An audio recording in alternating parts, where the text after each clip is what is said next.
sesepuh para tokoh masyarakat setempat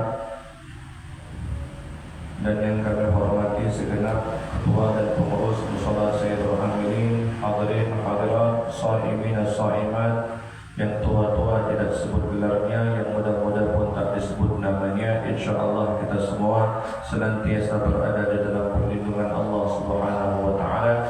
Alhamdulillah, syukur. Pertama-tama marilah senantiasa kita mempersembahkan kehadirat Allah Subhanahu wa Ta'ala yang dengan qudrah dan iradah najwa pada kesempatan pagi hari ini yang cerah kita ditakdirkan oleh Allah Ta'ala untuk hadir pada kesempatan hari ini setelah menunaikan salat subuh secara berjamaah, kemudian dilanjutkan dengan majelis ilmu yang insya Allah akan menambah wawasan, akan menambah ilmu pengetahuan, akan menambah keimanan kita kepada Allah Subhanahu wa Ta'ala.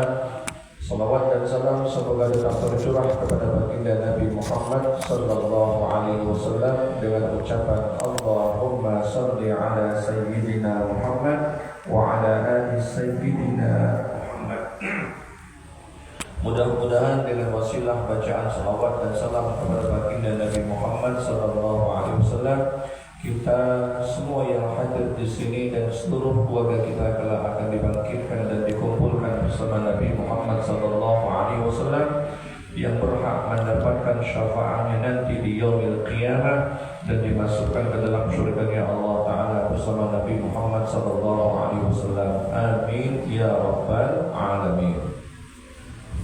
Tak terasa sudah kita dipertemukan kembali di tahun ini. Hari berganti hari, minggu ke minggu, bulan ke bulan, dan juga tahun tentunya telah berganti tahun. Ini tahun 1446 Hijriah di tanggal 4 Ramadan yang bersamaan tanggal 4 Maret di tahun 2025. Alhamdulillah. Ini salah satu anugerah Allah Ta'ala, salah satu nikmat yang Allah Ta'ala anugerahkan kepada kita sekalian, dan ini termasuk salah satu nikmat yang besar. Maka itu sudah sepatutnya kita mensyukurinya. Di dalam surah Al-Baqarah ayat nomor 183, di situ Allah Subhanahu wa Ta'ala telah memberikan kewajiban kita selaku orang-orang yang beriman agar menunaikan rukun Islam yang keempat, yakni wasawmi Ramadan, berpuasa di bulan Ramadan. Dalam hadis Nabi sallallahu alaihi wasallam bersabda, "Bunyan Islam ala khamsin." Dibangun agama Islam itu atas 5 dasar. Jangan pernah ngaku diomong beragama Islam kalau 5 karakter ini tidak ada di dalam diri seorang muslim. Yang pertama, antashhadu an la ilaha illallah wa anna Muhammad Rasulullah. Engkau bersaksi dengan mata kepalamu dan dengan mata hatimu bahwasanya tidak ada Tuhan yang wajib disembah selain Allah, dan bersaksi bahwa Nabi Muhammad adalah utusan Allah Subhanahu wa Ta'ala. Ini namanya keimanan. Jadi pundi dasar yang disebut dengan dibangun agama Islam itu atas 5 dasar. Pokok pertama keimanan, mengucapkan 2 kalimat syahadat. Ikraman bil lisan, diucapkan dengan lidah. Wa tasdiqan bil qalbi, wa tasdiqan bil qalbi, dibenarkan di dalam hatinya. Wa af'alun bil arkan, dan dibuktikan dengan perbuatan. Itu namanya keimanan. Ya, makanya mengucap 2 kalimat syahadat. Ibarat kita nak membangun suatu bangunan gedung atau bangunan atau rumah, maka kita harus sebelum membangun rumah tersebut harus menelah. Tak akan mungkin kita tegak tentian panjang di lahan wok marah punya lahan. Lahannya pun itulah keimanan. Ya. Yang kedua, setelah ada lahan, maka yang rukun Islam yang kedua itu adalah wa iqamis shalah. Lahan sudah ada, maka siap untuk muat tapak gajah, tiang, pondasi yang terkuat. Apa itu? As-salatu imaduddin, faqad aqama ma aqamaddin, wa man tarakaha faqad hadamaddin. Salat merupakan tiang agama. Barang siapa yang mendirikan salat sama dengan mendirikan agama, dan barang siapa yang meninggalkan salat sama dengan merobohkan agamanya.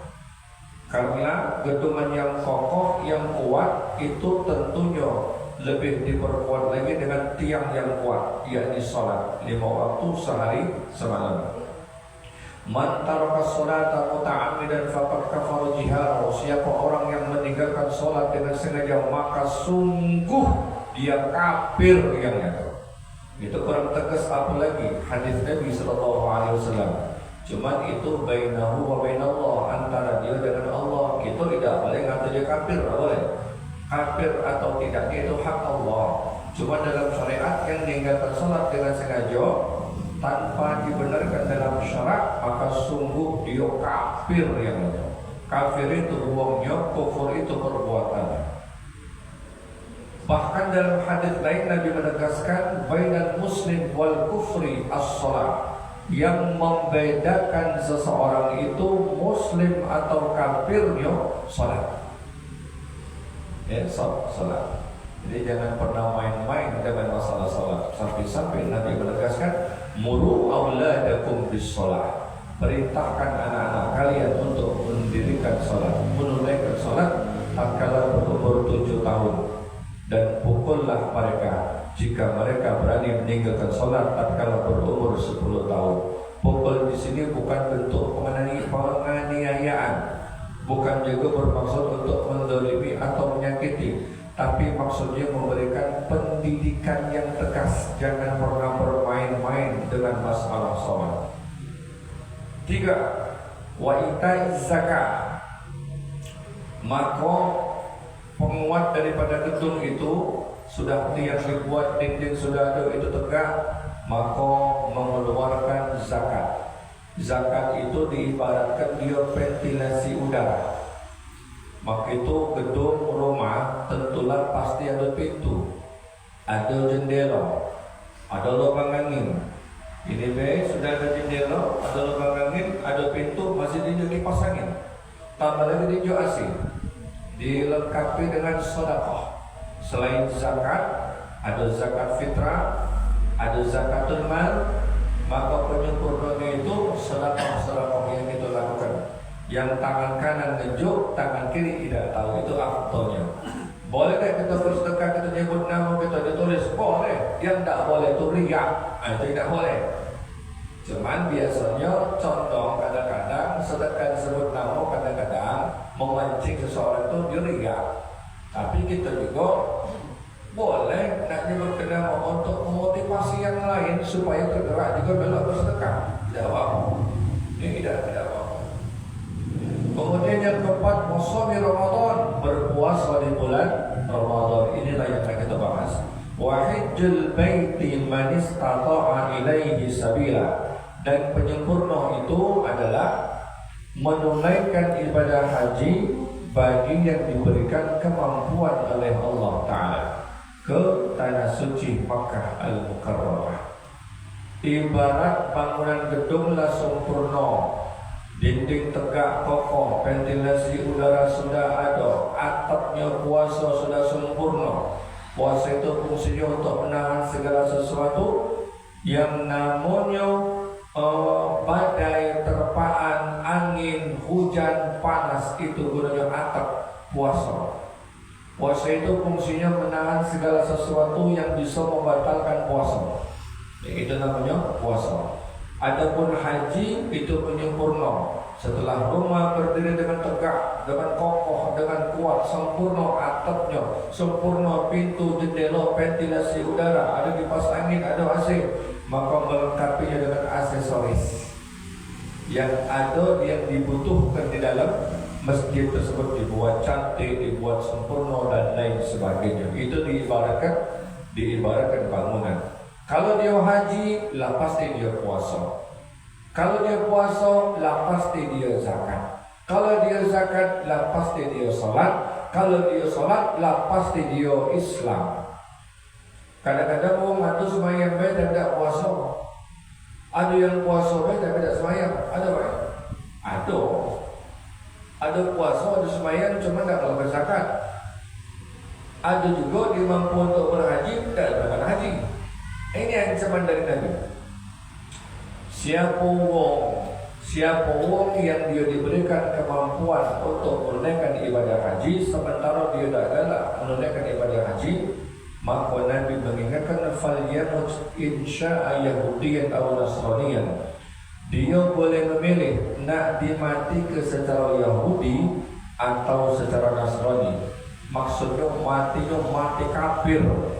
Kalau dia mampu berhaji tapi dia tidak galak menunaikan ibadah haji, padahal dia mampu dari segi maliyah, dia mampu dari segi harta, dia mampu dari segi jasmaniyah, badaniyah, fisiknya dia mampu, maka dia wajib menunaikan ibadah haji. Sementara kalau dia tidak mampu dari segi badaniyah, jasmaniyahnya dia tidak kuat, maka tidak diwajibkan karena dari segi fisik dia tidak diberikan kemampuan, apalagi buntu. Ini namanya buntu, dah baca Bapak Ibu sekalian. Tapi Allah lagi-lagi punya kuasa. Ternyata kalimatnya walillahi 'ala nasi hajjul baiti man istata'a ilaihi sabila. Man isim mausul li nafsiyah istata'a, bagi yang Allah mampu ke, diberikan kemampuan yang dimampu ke. Berapa banyak orang yang mampu dari segi finansial, dari segi jasmani, tapi tidak dimampu oleh Allah Ta'ala untuk sampai ke sana. Keluar negeri hampir tiap bulan, tapi tidak Allah tunjukkan kemampuan dia pada sampai ke Mekah. Alhamdulillah. Sementara orang ada hidupnya pas-pasan baik, atau bisa dikatakan buntu. Tapi kalau Allah memberikan kemampuan dengan dia, digerakkan hati seorang hambanya, bukan hati yang mustahil kalau Allah berkehendak. Nah, di sini kita membahas khusus tentang masalah ibadah puasa. Ibadah puasa ini Allah telah mewajibkan di dalam surah Al-Baqarah tadi yang kami kutip di atas tadi, bahwasanya selaku orang yang Islam yang beriman tentunya dia diwajibkan untuk menunaikan ibadah puasa. Sebagaimana firman Allah Ta'ala, a'udzubillahi minasyaitonir rajim, ya ayyuhalladzina amanu kutiba 'alaikumus shiyam. Hai orang-orang yang beriman, kalau kita ya, kamu yang beriman dengan aku, yang beriman dengan rukun iman. Kutiba 'alaikumus shiyam, diwajibkan sama kamu itu berpuasa.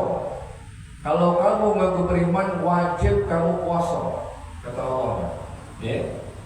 Ya, harfun nida, panggilan. Siapa yang memanggil? Siapa yang menyeru? Allah. Siapa yang dipanggil? Siapa yang diseru? Ai amanu, orang-orang yang beriman. Cukup dengan kata amanu telah mewakilkan seluruh manusia, seluruh jin. Allah tidak memanggil secara spesifik menyebut golongan tertentu seperti ya ma'asyarul jin, tidak, atau ya ayyuhan nas, hai manusia, juga tidak. Mentang-mentang itu Al-Quran diturunkan di negeri Arab, Allah menyebut orang Arab, ya ayyuhal arabiyun, juga tidak. Atau ya ayyuhal ajamiyun, hai orang-orang yang bukan Arab pun tidak. Tapi cukup dengan amanu telah terwakilkan seluruhnya. Hai orang-orang yang beriman, yang Arab, yang bukan Arab. Hai manusia, ya ayyuhan nas, hai yang merasa dirinya manusia, manusia yang beriman. Hai para jin yang beriman. Cukup Allah memanggil amanu, hai orang-orang yang beriman, yang Arab, yang bukan Arab, manusia, jin, diwajibkan atas kalian berpuasa. Kutiba, ini binanya lil majhul, asal kata dari kata apa? Yaktubu. Maka kalimatnya menjadi kutiba, diwajibkan, alaikum, atas kalian as-siyam. Kutiba alaikumus siyam kama kutiba alal ladzina min qablikum. Ini menjadi fi'il madi, sudah terjadi di masa lampau. Sebagaimana telah diwajibkan atas orang-orang sebelum kalian. Jadi puasa ini sudah ada syariatnya di zaman-zaman terdahulu. Nabi Adam sudah ada puasanya, Nabi Idris sudah ada puasanya, Nabi Daud sudah ada puasanya, Nabi Musa, Nabi Isa, Nabi Yahya, seluruh Nabi dan Rasul ada kalau syariat ibadah puasanya. Yang kita berpuasa setiap tanggal 13, 14, 15 dalam setiap bulan, itu syariat Nabi Allah Adam. Itu diwajibkan Nabi Allah Adam kepada umatnya, dan itu tidak berlaku lagi syariat itu di masa kita. Kenapa? Lah sudah expired, habis masanya. Tidak wajib, tapi wahiyah sunnah. Hukumnya sunnah dilakukan, tapi tidak wajib. 13, 14, 15 dalam setiap bulan Arab ya. Bukannya bulan Hijriah bukan, bukannya bulan Miladiyah bukan. Bulan Arab. Hari-hari ketika bulan itu berwarna putih. 13, 14 purnama, 15 sunnah puasa. Ini syariat Nabi Allah Adam. Ada puasa Nabi Allah Nuh. Nabi Nuh itu berpuasa ketika membuat kapal.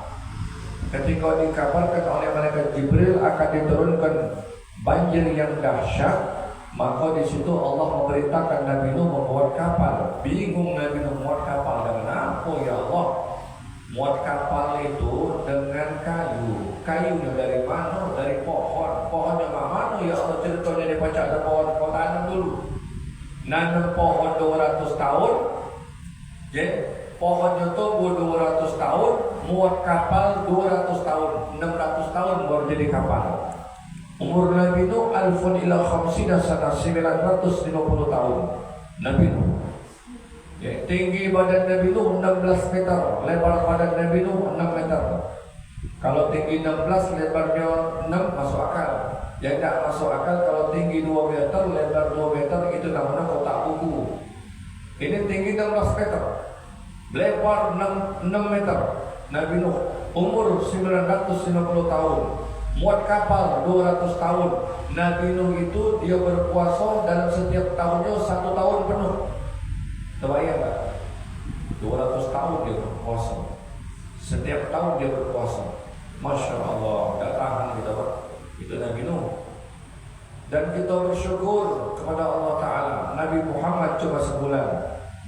Kalau Nabi Daud sampai akhir hayatnya, hari ini puasa, besok edak. Hari ini puasa, besok sampai beliau wafat. Dan syariat-syariat itu tidak berlaku lagi. Tapi hukumnya sunnah dilakukan di masa Nabi Muhammad sallallahu alaihi wasallam.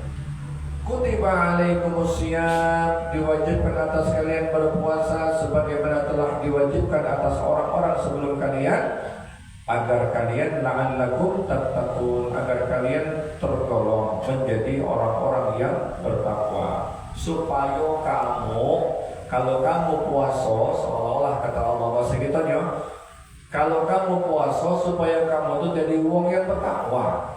Apa makna takwa? Apa arti takwa? Takwa yang paling mudah, yang paling simple, takwa Allah, takut kepada Allah Ta'ala. Waliman khafa maqama rabbih jannata. Surah Rahman. Siapa wong yang takut dengan kedudukan Tuhannya, maka 2 surga untuknya. 2 surga. Surga di akhirat lah pasti dia dapatkan. Surga di dunia ini wahiyya jannatul muajjalah, yaitu surga ma'rifatullah. Surganya dia mengenal Allah Subhanahu wa ta'ala. Kalau orang sedang dia mengkaji ilmu syariat, tarekat, hakikat, ma'rifat, apalagi dia sudah mencapai taraf ma'rifatullah, ini surga inilah yang didambakan para awliya salihin. Surga asyiknya tenggelam di dalam lautan ahadiyatul wujuh. Dia sehingga tidak galak lagi dia sadar di dalam karamnya itu, di dalam karamnya, di dalam tenggelamnya, saking mabuk dengan minum khamar lautan ahadiyatul wujuh. Ini katakan kalau masalah kajian tauhid, tentang masalah kajian ma'rifat, Bapak Ibu sekalian. Jadi bagi kedudukan orang yang takut dengan Allah Ta'ala itu diinjak dia 2 surga. Surga akhirat lah pasti, surga di dunia sudah didapatkan. Surga di dunia. Kalau pengertian secara global, takwa itu imtithalil awamirillah wajtinabun nawahi, menunaikan secara total segala yang Allah perintahkan, dan tidak cukup menunaikan perintahnya baik disambung dengan huruf ataf wajtinabun nawahi, dan menjauhi secara total atas segala yang dilarang Allah Subhanahu wa taala. Bapak Ibu sekalian, kami ingin menyampaikan sedikit tentang masalah syariat ibadah puasa ini. Syariat wajib bagi orang yang berpuasa itu, syarat wajib maksudnya. Yang pertama yang pasti dia beragama Islam, al-Muslim, diwajibkan. Yang kedua, wal aql, wong yang berakal, akalnya sehat, artinya akalnya tidak kurang. Wong nyebutnya meneri kurang secanting atau secanting luber, tidak. Tapi dia normal, tidak gila, maka dia wajib. Yang berikutnya wal baligh, baligh. Kalau dia baligh, wajib dia berpuasa. Tapi kalau belum baligh, tidak wajib dia berpuasa. Baligh itu takarannya lebih kurang maksimal umurnya 15 tahun. Kalau lanang dia belum ihtilam mimpi, kalau perempuan belum datang menstruasi, maksimal dalam kitab fikih itu umur 15 tahun dia sudah dihukumkan baligh. Jelaskan, nah kalau baligh sudah. Kalau kau tidak sholat, dosa kau dewe yang tanggung. Kalau kau tidak puasa, dosa kau dewe yang tanggung.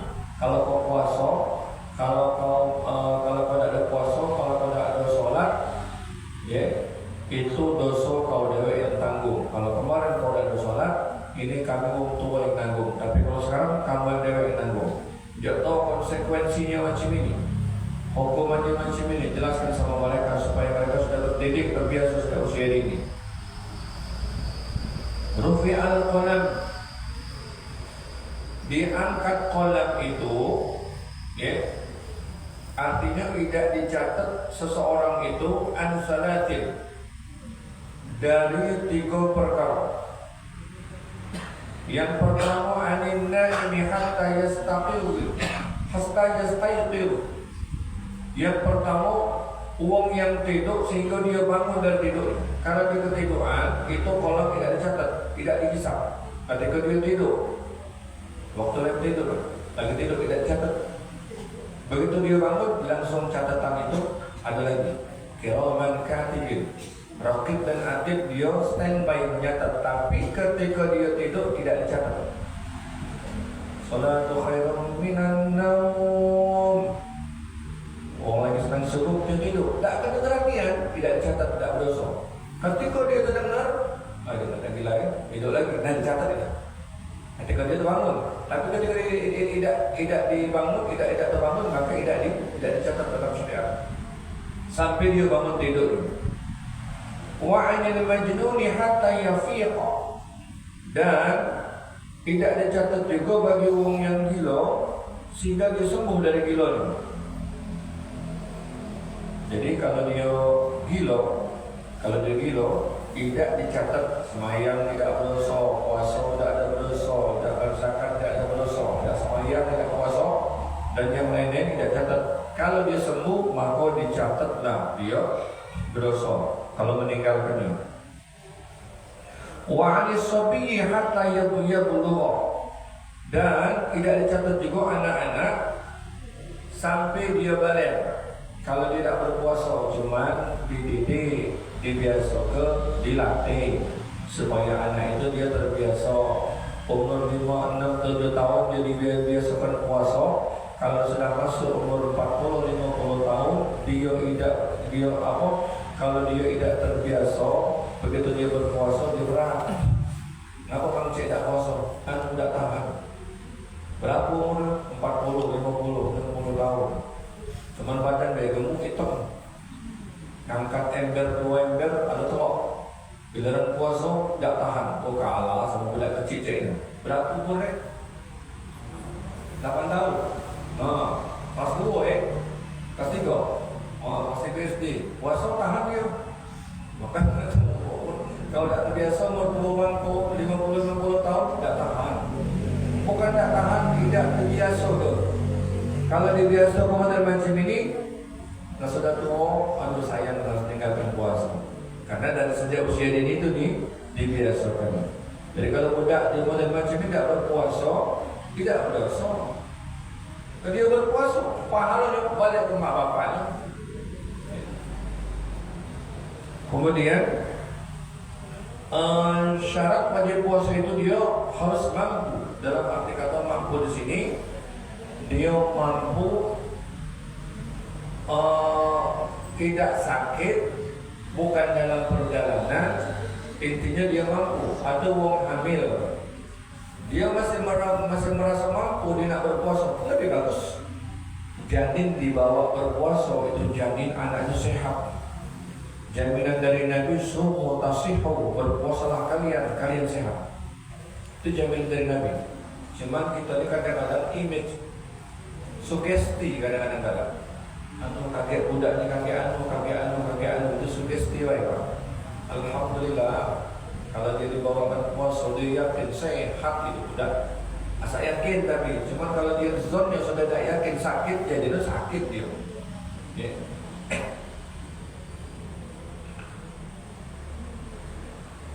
Syarat sah puasa itu, kalau tadi syarat wajib puasa, sekarang syarat sah. Yang pertama, sah atau tidaknya seseorang berpuasa itu haruslah dia muslim, agamanya Islam. Kalau dia bukan Islam, maka tidak sah dia berpuasa. Yang kedua, tamyiz, mumayyiz ya sama cak adik ini tadi. Mumayyiz itu meskipun dia belum masuk usia balik, dia salat sah. Dia puasa sah, asal syaratnya cukup. Dia puasa sah. Mumayyiz itu dia sudah pacak membedakan mana benar mana salah. Itu mumayyiz namanya. Budak macam kita jauh minum banyak kotor, tapi minumnya tahu dia tu. Bekasan dari rakalah dia. Karena dia sudah bisa membedakan mana benar mana salah. Bekasan uang minum di rakalah dia semua untungnya. Dah mau. Nah itu boleh sudah dia berpuasa. Namanya tamyiz, mumayyiz boleh dia berpuasa. Kemudian syarat sah yang berikutnya, kalau dia perempuan dia suci dari haid, nifas, wiladah. Ya. Karena sabda Nabi SAW an Aisyah, dari Aisyah radhiyallahu anha, ia berkata, kunna nu'malu bi qada'i shaum, kami disuruh oleh Rasulullah SAW mengqada ibadah puasa. Jadi kalau perempuan itu dia berhalangan, maka tidak wajib dia berpuasa. Maksudnya tidak dosa ya. Maksudnya tidak dosa kalau dia berpuasa, kalau dia misalnya berhalangan. Tapi di sini diwajibkan dia untuk membayar qada puasa di luar Ramadan. Sebagaimana yang dia tinggalkan, wala nu'maru bi qada'is shalah, dan Nabi SAW tidak memerintahkan kami untuk mengqada salat. Perempuan itu tidak wajib qada salat kalau dia berhalangan, tidak wajib. Tapi kalau puasa wajib. Lanang halangan apa dia?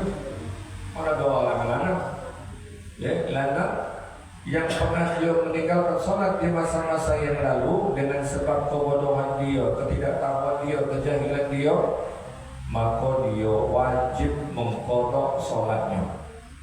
Perempuan itu juga kalau dia meninggalkan sholat bukan karena dia menstruasi, bukan karena haid. Ketika dia meninggalkan sholat, maka wajiblah dia mengqada sholatnya. Ya. وَإِنْ كَانَ مَرِيضًا أَوْ عَلَى سَفَرٍ فَعِدَّةٌ مِنْ أَيَّامٍ أُخَرَ. Jika ada di antara mereka yang sakit atau dalam perjalanan. Sakit ini maknanya bisa sakit medis atau perempuan yang berhalangan, atau dalam uang yang perjalanan, hendaklah dibayar qada itu di hari yang lain selama yang dia tinggalkan. Salat wajib diqada, tapi kalau perempuan berhalangan tidak wajib diqada. Tapi ketika dia meninggalkan salat tidak berhalangan, wajib diqada, baik laki-laki atau perempuan. Cuma orang di sini banyak dia ngomong dalil puasa ada qadanya, dalil qada puasa ada dalam Al-Quran, dalil salat tidak ada dalam Al-Quran. Bukan tak ada, tapi itu tidak menyebutkan secara spesifik. Menurut ulama, menurut Imam Syafi'i, ada dalil tentang masalah ayat yang mengkotok solat. Suratnya lupa kami surah apa bunyinya ini. Wa dzakirhu fa inna dzikra tanfa'ul mu'minin. Dan beri peringatan kepada mereka. Peringatan kepada mereka itu maknanya wong-wong yang lalai, wong-wong yang beriman. Fa inna dzikra tanfa'ul mu'minin, karena sesungguhnya peringatan itu memberi manfaat bagi orang-orang yang beriman. Inilah dalil yang menjadi rujukan wajibnya mengqadha salat. Tuhan tidak mengutangi, Allah memang tidak mengutangi, tapi kakek yang pertama kali itu dihisab masalah salat. Kalau salatnya baik maka akan baik seluruh amal perbuatannya. Kalau salatnya buruk, naudzubillah min dzalik, maka akan buruk seluruh amal perbuatannya. Wong kita punya utang sama manusia lagi lebih bayar, apalagi utang sama Allah Taala. Meskipun Allah tidak mengutangi, tapi kakek itu dihisab. Ada itu dihisab. Yang keempat, bidukhulil waqti, masuk waktu. Jadi kalau masuk waktu ini dalam arti kata sudah diumumkan oleh pemerintah jatuhnya bulan Ramadan melalui sidang isbat. Cuma agak lama nunggunya kemarin. Maka di situ sudah kita diajarkan untuk berpuasa. Nah, puasa itu tentunya niatnya di malam hari. Kalau tidak di malam hari, falasnya malam, maka tidak ada puasa baginya. Ya.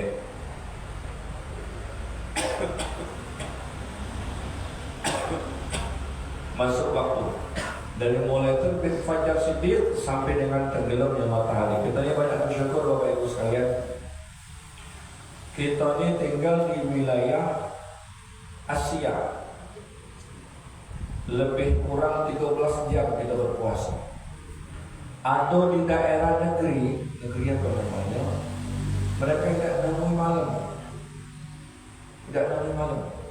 Di negeri mana itu? Swedia. Di mana? Iya, India tidak nemui malam dia.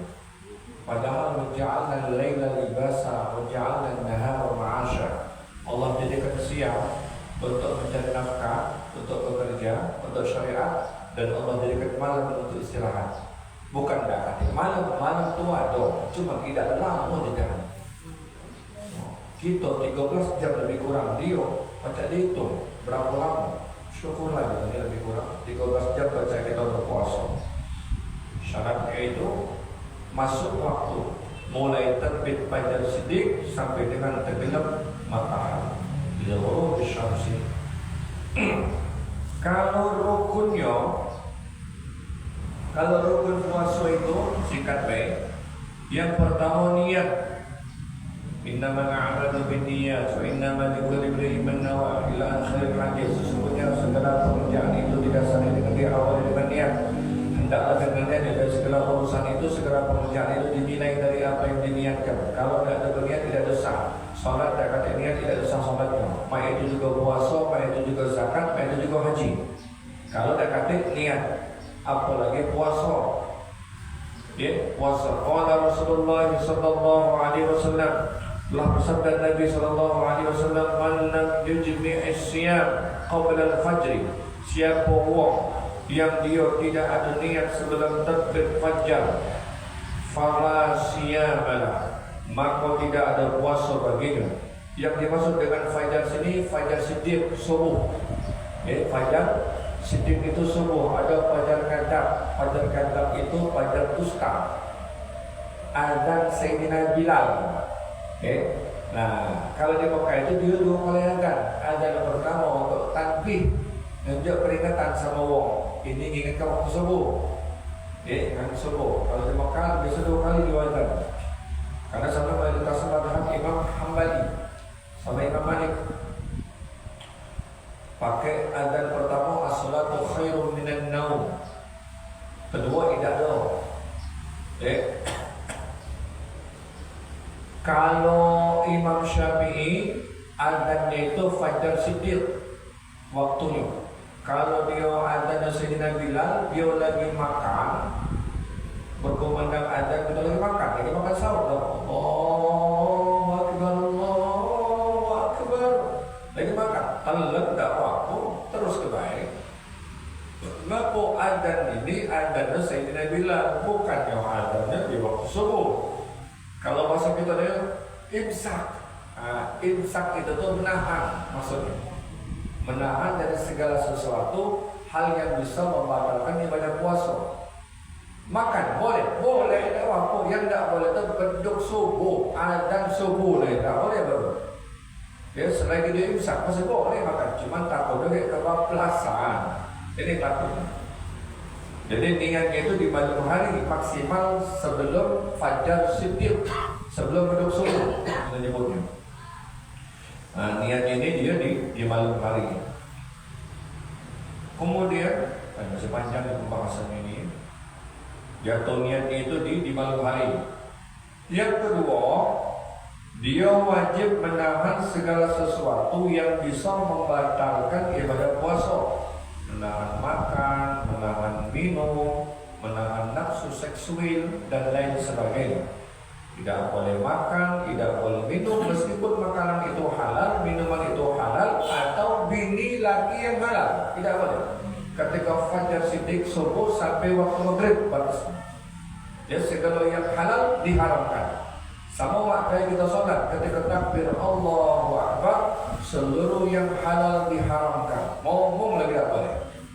Mau ngomong lagi tak boleh. Sampai-sampai baik sebagian ulama berpendapat dia bersin ucap alhamdulillah baca batal. Saking kehati-hatian. Walaupun ada sebagian yang tidak berpendapat batal. Kecuali kalau dia jawab yang sebelahnya biarhamukallah, nah itu baru batal. Karena dia seolah-olah berdialog dari hadatan, ucapan. Menahan segala sesuatu dari yang membatalkan ibadah puasa dari mulai fajar siddiq sampai dengan tenggelamnya matahari. Kemudian rukun puasa itu juga tentunya yang pertama niat, yang kedua menahan dari segala sesuatu yang membatalkan ibadah puasa, dan yang ketiga shaim, yakni ada orang yang berpuasa. Jadi kalau rukun puasa itu tuh fleksibel, mudah, gampang, tidak sulit-sulit. Cuman yang membatalkan itu banyak. Di antaranya riddah, keluar dari Islam, naudzubillah min dzalik, batal puasanya. Kalau puasanya batal, maka pahalanya lah pasti batal. Ada wong yang dia membatalkan pahala puasa tapi puasanya tidak batal, seperti panca inderanya tidak terjaga, ngomong kotor, batal tak puasanya? Tidak batal, tapi pahalanya hilang. Ibarat uang pegawai tak kata gaji. Boleh ha dengan wong, boleh pa dengan ya, boleh ca dengan pe. Tak kata gaji, rugi. Kira-kira macam itu, lebih kurang seperti itu. Dan yang membatalkan puasa lagi, makan, minum, jima yang disengaja di siang hari. Kalau sifatnya sengaja batal, kalau tidak sengaja tidak batal. Bangun tidur, duduk subuh, itu begitu balik ke belakang, buka, bertutup-tutup, menyampaikan. Pasti ingat, astagfirullahaladzim, puasa yang ditenggorokan rezeki, yang di mulut ini belum masuk ke kerongkongan, betul ke kumur-kumur. Di tengahnya sedang masuk rezeki atau minum. Mudah-mudah buat terlanjur. Nah, rezeki. Cuman kira-kira rezeki itu yang masuk akal baik untuk sparing, bukan rezeki itu namanya. Itu putih ke malaikat. Jadi kalau dia makan, minum, jima, sengaja batal. Tidak sengaja lupa, tidak batal. Atau dipaksa, tidak batal. Seperti negara muslim yang minoritas dipaksa untuk membatalkan puasanya oleh orang non-Islam yang mayoritas. Jadi Rohingya misalnya, dipaksa makan, dipaksa minum, dipaksa jima, tidak batal. karena dia dipaksa. Tapi kalau dia lupa, tidak batal puasa. Bapak Ibu sekalian. Dan termasuk memasukkan ke dalam 7 rongga yang 7. Rongga kita ini 7 nih. Mulut, hidung, kuping, dan 2 kemaluan. Mulut, batasnya di mana? Rongga, tenggorokan. Kumur-kumur siang hari. Kumur-kumur waktu puasa siang hari. Boleh tak? Boleh apa tidak? Hah? Makruh tak? Makruh. Makruh itu Pak, kumur-kumur di siang hari tidak makruh. Yang makruh itu menurut ulama, ketika dia berkumur-kumur itu dicungakkannya. Itu yang buat makruh. Selagi dia tidak dicungakkannya macam ini, membuka rongga untuk masuk ke dalam, itu tidak apa-apa. Bahkan disunnahkan juga intisab ketika dia mencium, memasukkan ke dalam lubang hidung, disunnahkan juga disedot di luar Ramadan atau di bulan Ramadan, sunnah. Dikit batasnya di sini tempat yang panas. Itu sunnah, tidak apa-apa. Yang tidak apa-apa. Yang makruh tadi cak kami cerita tadi, ketika dia kumur-kumur dia angkatnya apa-apa, itu makruh. Tapi kalau kumur-kumur biasa tidak makruh. Kumur-kumur biasa tidak makruh. Itu sunnah disedot, boleh. Tidak makruh tidak. Cuman sunnahnya dia sebagai bajarnya dia kuat. Tidak boleh baca batal ya, dikit buang kotoran-kotoran yang ada di masuk ke dalam lubang hidung supaya jangan sampai masuk ke tenggorokan. Itu lagi indahnya Islam ini. Maka fix inhaler, nyangkut di hidung, letak buntu hidung, bukan dompet di buntu hidung, buntu. Boleh tak? Boleh, tapi makruh karena itu disedot. Kemudian kedua lubang kuping, itu juga batasnya digendang, jangan sampai masuk dia ke dalam. Dan juga 2 kemaluan, kalau dia misalnya ada bagian ditembak obat dari bawah, batal dia puasanya. Bapak Ibu sekalian, suntik batal apa tidak? Tidak batal. Suntik makruh. Kalau suntik itu sifatnya mengganti nutrisi makanan, batal. Infus dia batal. Kalau suntik yang lain, insya Allah tidak batal. Sakit berobat, suntik batal tidak? Ya, itu makruh.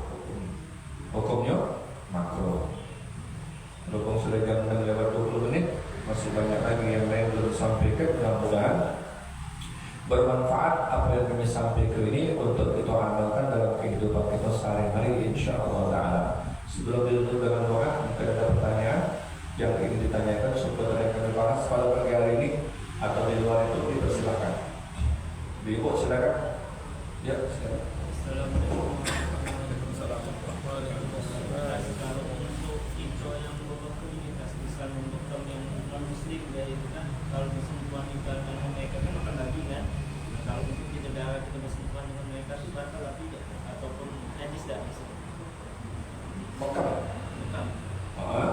Terus yang kedua itu seandainya kita lagi misalnya buang air besar atau dia habis itu, seandainya batas mana yang jari kita itu untuk membersihkan itu masuk. Ya, ada sebagian merasakan yang membatalkan gitu ya. videonya. Memang bagusnya ketika kita istinja sejatinya itu, maaf, lumpur yang keluar itu didorong ke dalam kalau dia keluar.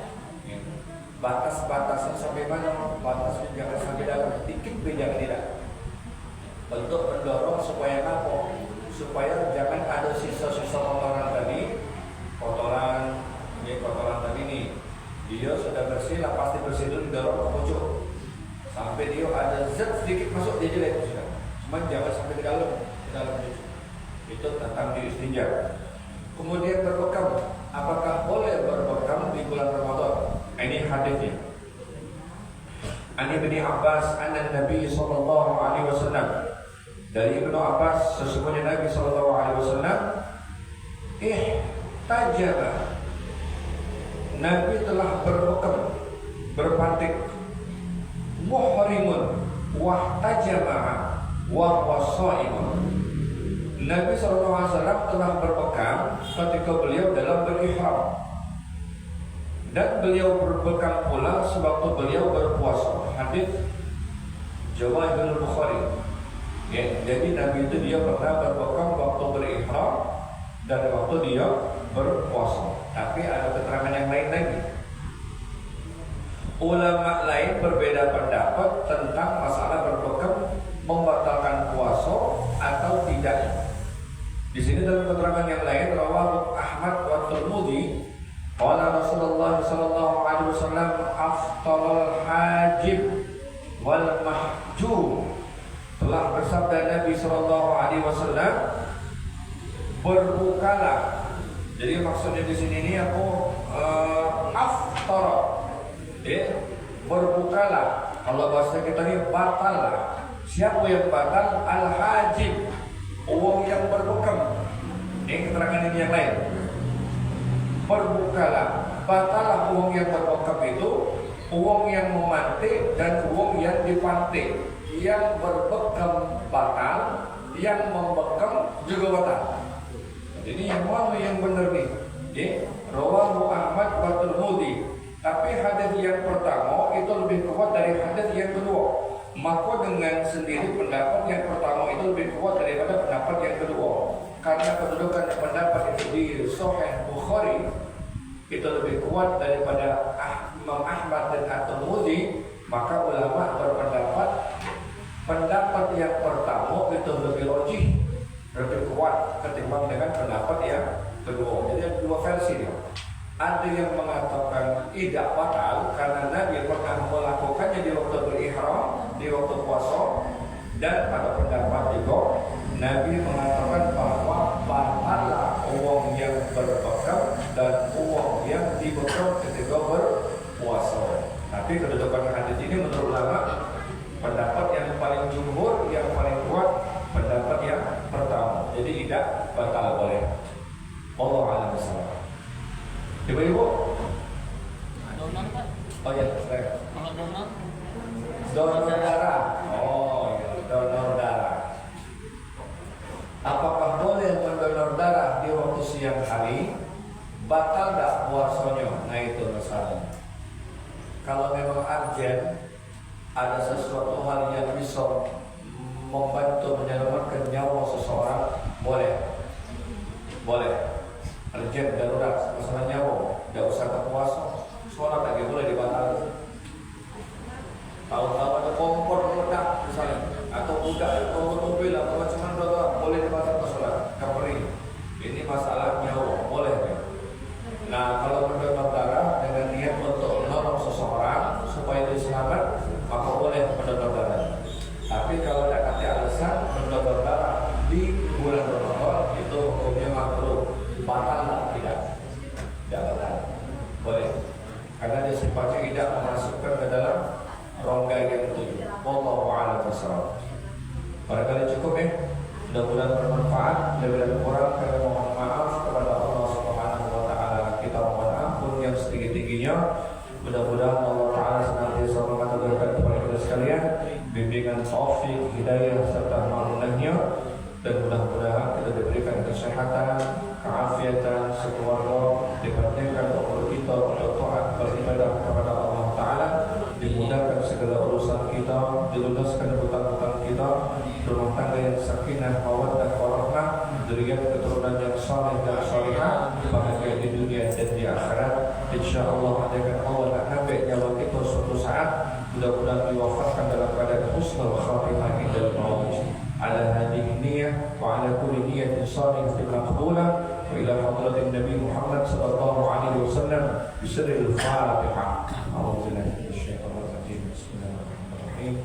الحمد لله رب العالمين الرحمن الرحيم مالك يوم الدين إياك نعبد وإياك نستعين اهدنا الصراط المستقيم صراط الذين أنعمت عليهم غير المغضوب عليهم ولا الضالين.